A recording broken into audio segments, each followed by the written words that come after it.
దేవుని నామానికి మహిమ కలుగును గాక. దేవుని బిడ్డలారా, ప్రతి ఉదయకాలం ఈ దినం దేవుని వాగ్దానం చేస్తూ దేవుని నామాన్ని మహిమపరుస్తున్నా ప్రియానికి మీరు దేవుని బిడ్డలారా ప్రత్యేకమైన వందనాలు. దేవుని బిడ్డలారా, ఈ రోజు దేవాది దేవుని మనతో ఏం మాట్లాడుతున్నారు చూద్దామా? పరిశుద్ధ లేఖన గ్రంథం నుంచి మీకా గ్రంథము 5వ అధ్యాయం 2వ వచనం చదువుకుందాం. బెత్లెహేము ఎఫ్రాతా, యూదా వారి కుటుంబంలో నీవు స్వల్పమైన గ్రామమైనను నా కొరకు ఇశ్రాయేలును ఏలబోవాడు నీలో నుండి వచ్చును. పురాతన కాలం మొదలుకొని శాశ్వత కాలము ఆయన ప్రత్యక్షమవుచుండేను.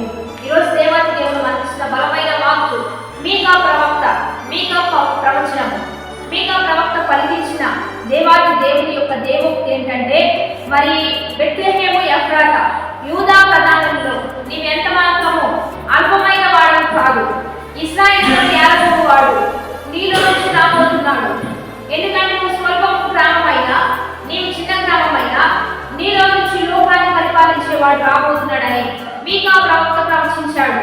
మరి శాశ్వత కాలం వరకు ఆయన పరిపాలన మనతో ఉండబోతుందని తెలియజేశాడు. కనుక ఈరోజు దేవుని పెట్టారా, చిన్న గ్రామమైన వాటిని, అల్పమైన వాటిని, స్వల్పమైన వాటిని, పనికిరాని వాటిని, తక్కువ వాటిని గొప్పగా హెచ్చించుట్లో దేవునికి మించిన వారి భూమి మీద ఎవరూ లేరు దేవుని బిడ్డారా.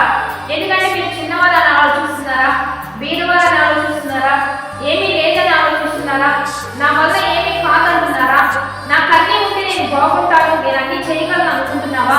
కానీ దేవాది దేవుడు అన్నీ ఉన్నవారిని కాదు, కానీ అన్నీ ఉన్న సంపద కలిగిన వారిని కాదు, కానీ ఎన్నిక లేని వారిని ఏర్పరచుకునేవాడు, అర్హత లేని వారిని అర్హులుగా చేసేవాడు, కృప లేని వారికి కృప సమృద్ధిగా ఇచ్చి హెచ్చించేవాడే. కనుక యూదా ఎఫ్రాతా ఎంత మాత్రం నీవు అల్పమైన దానిని కాదు, స్వల్పమైన గ్రామం కాదు, నీలో నుంచి గొప్ప రక్షకుడు రాబోతున్నాడనే ప్రవచనం నీ పట్ల నెరవేర్చబడబోతుంది. నీవు దేవుని నీ హృదయంలోకి ఆహ్వానిస్తే, ఈ క్రిస్మస్ సందర్భంగా నీ హృదయంలో దేవుని జన్మింపజేస్తే, ఆయన నీలో నుంచి బయటకు వస్తే, నీవెంత మాత్రం అల్పమైన దానం కాదు.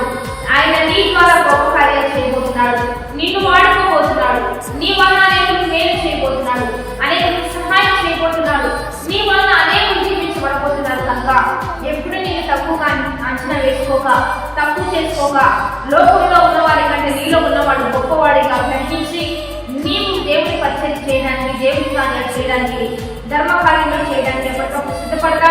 ఇచ్చిన వాగ్దానాన్ని బట్టి ప్రార్థన చేద్దాం. మహోన్నత గొప్ప దేవ, ఈ దినం మీరు మాకిచ్చిన బలమైన వాక్కును బట్టి నీకే మహిమ. ఎంతమందితో మీరు మాట్లాడుతున్నారో, మేము ఎప్పటికీ కూడా ప్రభా తక్కువ అనేది కాదని, మమ్మల్ని హెచ్చించేవాడు అని, మాలో నుంచి నీవు వచ్చేవాడు అని, మాకు ఈ రోజు మీరు ఇచ్చిన ఈ వాక్కును బట్టి నీకే మహిమ. మేము మా ద్వారా నీ కార్యాలు జరగాలి, మా వల్ల నీ మేలు జరగాలి, మా వల్ల నీ నామం మహిమపరచబడాలి, మా వల్ల ఈ భూమి మీద నీ గొప్ప నామం హెచ్చించబడినట్టుగా కృప చూపించమని వాడేసి నరేంద్ర చేస్తున్న వారికి దీవెన శుభములు ప్రకటిస్తూ నీ ఘనమైన నామాన్ని మహిమ తెచ్చుకోమని నజరేయుడైన యేసుక్రీస్తు నామం పేరిట అడిగి వేడుకొని ప్రార్థిస్తున్నాము గొప్ప తండ్రి. ఆమేన్. మంచి లైక్, షేర్, కామెంట్ చేయండి. దైవికంగా సిద్ధపడదాం. మరి ఉదయకాలం లైవ్ 4 నుంచి 5 వరకు వస్తూ ఉంటుంది, చూస్తూ ఉండండి.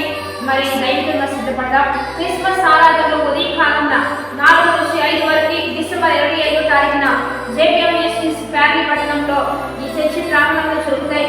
మధ్యాహ్నం ఆరాధన 11 నుంచి 2 గంటల వరకు జరుగుతుంది. లైవ్ ఇస్తున్నాం, లైవ్ ద్వారా ఏమి చూపించండి, రాగలిగితే వచ్చి దేవుని చూపిద్దాం. Happy blessing day.